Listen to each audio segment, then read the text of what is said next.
Hello fellow geeks and welcome back to Running Geek Girl. My name is Heather and I'm glad you're here today. Now you know I try to keep things pretty lighthearted on this channel. I don't like to do a lot of serious type talks, but this is one that's been on my mind long enough that I felt that I needed to shift things around to the schedule and go ahead and get this information out there for you. Now just last year here in Arkansas, 25-year-old Sydney Sutherland was attacked and killed while out on a jog. It made all of the news here, it made all of the news nationwide, and I've even seen some international sources that have been covering this story. Many of you are also familiar with the story of Kelly Herron, who in 2017 was training for her first marathon and on a Sunday morning was doing her first double-digit run. 4 miles into her 10-mile run, she was attacked while stopping for a bathroom break in the middle of a park, and she managed to fight off and trap her attacker in time for police to get there. Kelly is now the founder of the Not Today Foundation, which inspires women to take control in their own self-defense. In fact, in a recent poll taken by Runner's World, 84% of women have admitted that they have been harassed or otherwise threatened while out on a run. If you are a woman and you are out running, then unfortunately, a lot of times you can be considered a target. It really, really sucks that this is the way things are, but unfortunately it's the reality. So here are 10 things that you need to be thinking about in order to make sure that you are protecting yourself if you are out on a run. Women, this is not just for you. Men, this is useful information too, and we do have some specific instructions on how you can help make a difference.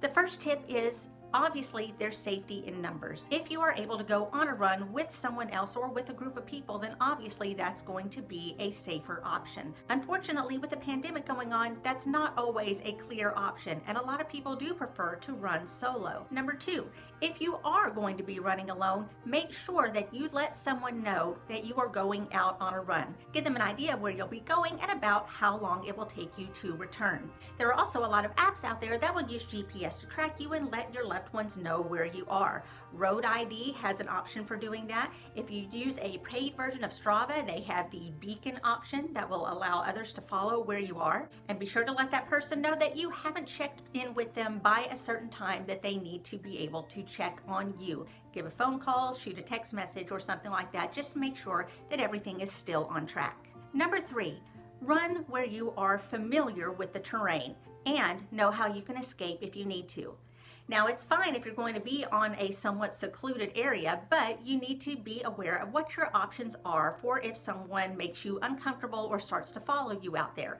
Is there a safe place for you to go? Or is there some way for you to be able to alert others in order to keep yourself safe?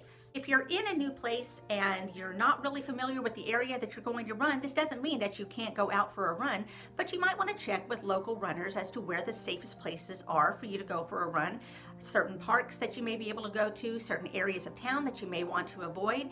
A lot of apps will also have predetermined running routes set up for you so that you can follow them and stick in safe places where there are going to be other runners.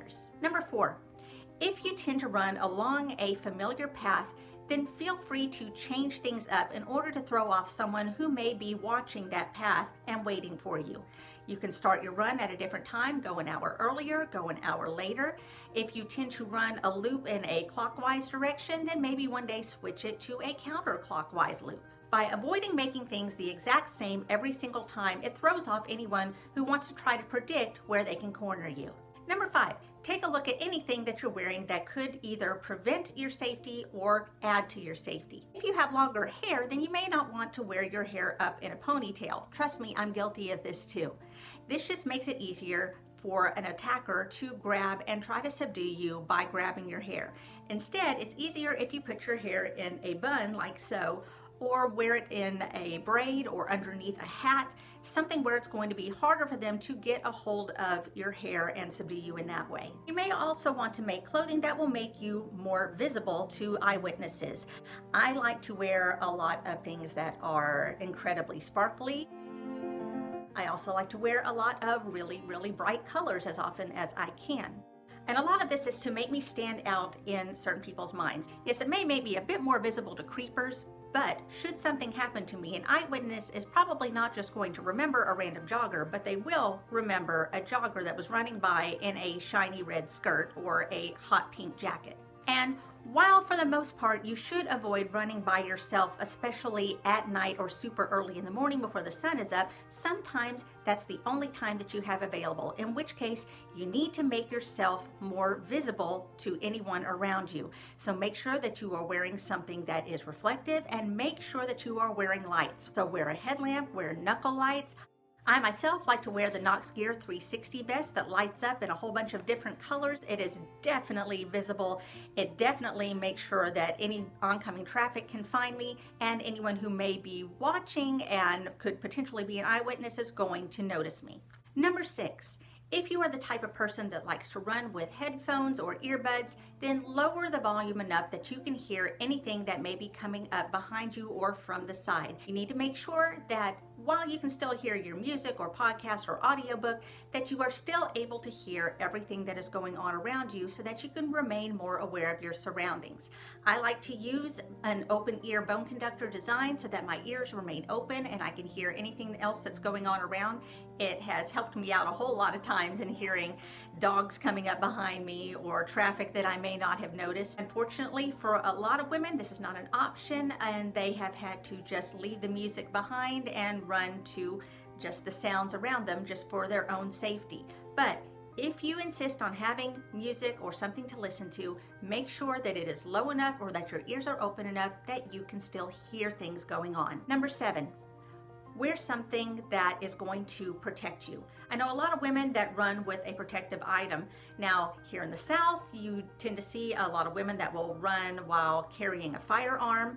There are others that will carry mace, some that will carry a knife. So if you feel that you're going to be running in an unfamiliar or dangerous area, then please bring something that will protect you. Sometimes it can be something simple like just putting your car key in between your fingers, kind of like a Wolverine claw. Or you can just carry a loud alarm or whistle just to attract other people's attentions in case you need their assistance. Number 8, consider taking a self-defense course.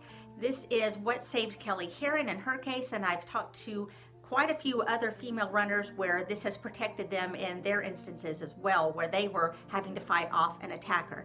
Now, there are a lot of places around that will offer women's self-defense classes either for a nominal fee, sometimes for free. So check with your police department, with local martial arts schools or MMA gyms. A lot of them will offer something that can help you out. The more you know about how to protect yourself, the better off you're going to be. Number 9. Trust your instincts. If there is something in your gut telling you that something is not right, that maybe that guy across the street is not just taking a walk, if you feel like you are being looked at, if you feel like you are being followed, trust your instincts and get to a safe place. Listen to that little voice in the back of your head. Find someone who can help, or find a place populated with people that's going to make you feel a lot more safe. And finally, number 10, speak up. Now, I know this one is particularly hard for me. I am like the least confrontational person that you're ever going to meet, and it's really hard for me to stand up for myself sometimes. So it's taken a lot of practice to be able to speak up for myself and say that I'm feeling uncomfortable, I'm feeling threatened, or that I just don't want to be bothered. However, you do have a right to speak up for yourself, and don't ever forget that. You are not doing anything wrong by telling someone to leave you alone. And if you see someone that is dealing with a catcall or dealing with a harasser, please speak up for them if they are not able to for themselves. And men, this is where you can come in as well. If you see this happening, you need to help step up and step in. Please let other men know that this behavior is not flattering, it's not helpful, and it is not okay. So there you go. Those are 10 different things that you need to know about how to protect yourself as a woman runner. Again, it sucks that it has to be this way, but this is just the reality that we have to prepare for every time we go out for a run. No, this does not mean that you need to be scared every time that you step out the door.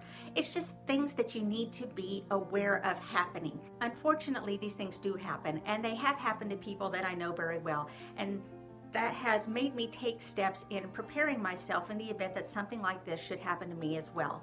If you found this video helpful, then please let me know down below by leaving me a comment and giving me a thumbs up, and please Whether you are a man, a woman, I don't care. If you know someone who needs to know these tips, please share this video with them. If you're not subscribed to my channel, then I encourage you to hit that subscribe button and maybe hit the bell so that you get updated every time that I upload. That happens several times a week. I do a lot of running content and I would love to have you around. You can also follow me on social media. All my links are going to be down in the description. You can find me across most platforms under the name Running Geek Girl. Thank you so much for being here for this important topic. I'm so glad that you stopped by, and I can't wait to see you next time. Happy running.